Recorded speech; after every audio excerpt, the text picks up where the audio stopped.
முதல் வாசகம். உலர்ந்த எலும்புகளே, ஆண்டவரின் வாக்கைக் கேளுங்கள். என் மக்களே, உங்களை உங்கள் கல்லறைகளினின்று மேலே கொண்டு வருவேன். இறைவாக்கினர் எசேக்கியேல் நூலிலிருந்து வாசகம். அதிகாரம் 37, இறைவசனங்கள் 1 முதல் 14. அந்நாட்களில் ஆண்டவரின் ஆற்றல் என் மீது இறங்கியது. அவர் என்னை தம் ஆவியால் தூக்கிக் கொண்டு போய் பள்ளத்தாக்கின் நடுவில் நிறுத்தினார். அங்கே எலும்புகள் மிகுதியாய் கிடந்தன. அவர் அவற்றைச் சுற்றி என்னை நடத்தி சென்றார்.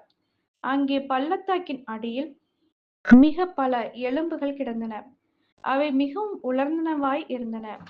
அவர் என்னிடம், மானிடா, இந்த எலும்புகள் உயிர் பெற முடியுமா என்று கேட்டார். நான், தலைவராகிய ஆண்டவரே, உமக்குத் தெரியுமே என்று மறுமொழி அளித்தேன். அவர் என்னிடம் உரைத்தது, நீ இந்த எலும்புகளுக்கு இறைவாக்கு உரை. உலர்ந்த எலும்புகளே, ஆண்டவரின் வாக்கைக் கேளுங்கள் என்று சொல். தலைவராகிய ஆண்டவர் இந்த எலும்புகளுக்கு இவ்வாறு கூறுகிறார், நான் உங்களுக்குள் உயிர் மூச்சு புகச் செய்வேன். நீங்களும் உயிர் பெறுவீர்கள். நான் உங்களை நரம்புகளால் தொடுப்பேன். உங்கள் மேல் சதையை பரப்புவேன். உங்களை தோலால் மூடுவேன். பின் உங்களுக்குள் உயிர் மூச்சு புகச் செய்வேன். நீங்களும் உயிர் பெறுவீர்கள்.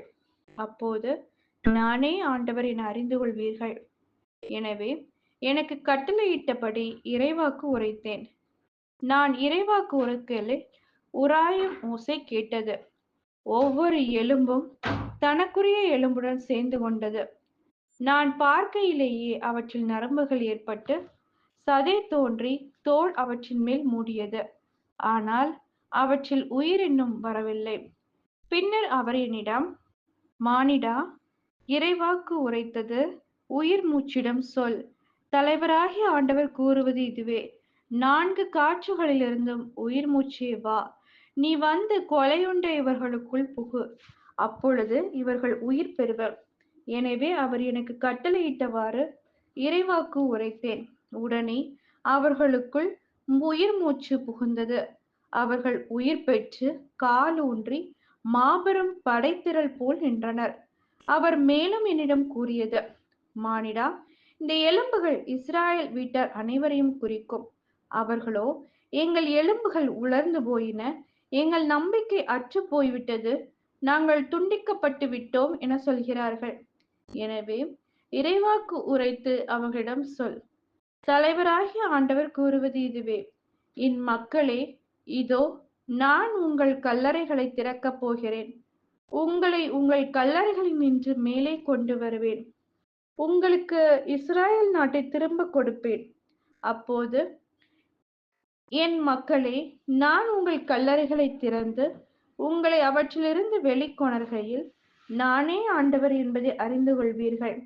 என் ஆவியை உங்கள் மீது பொழிவேன். நீங்களும் உயிர் பெறுவீர்கள். நானும் உங்களை உங்கள் சொந்த நாட்டில் குடியமர்த்துவேன். ஆண்டவராகிய நான் உரைத்தேன். நானே இதை செய்தேன் என அப்போது அறிந்து கொள்வீர்கள் என்கிறார் தலைவராகிய ஆண்டவர். இது ஆண்டவரின் அருள்வாக்கு. இறைவா, உமக்கு நன்றி. நற்செய்தி வாசகம். உன் கடவுள் மீது அன்பு செலுத்து.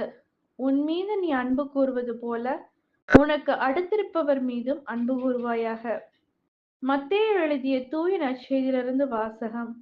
அதிகாரம் 22, இறைவசனங்கள் 34 முதல் 40. அக்காலத்தில் இயேசு சதுசேயரை வாயடைக்க செய்தார் என்பதை கேள்விப்பட்ட பரிசேயர் ஒன்று கூடி அவரிடம் வந்தனர். அவர்களிடையே இருந்த திருச்சட்ட அறிஞர் ஒருவர் அவரை சோதிக்கும் நோக்கத்துடன், போதகரே, திருச்சட்ட நூலில் தலைசிறந்த கட்டளை எது என்று கேட்டார்.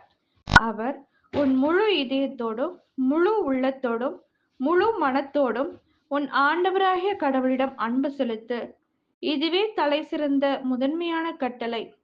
உன் மீது நீ அன்பு கூறுவது போல உனக்கு அடுத்திருப்பவர் மீதும் அன்பு கூறுவாயாக என்பது இதற்கு இணையான 2வது கட்டளை.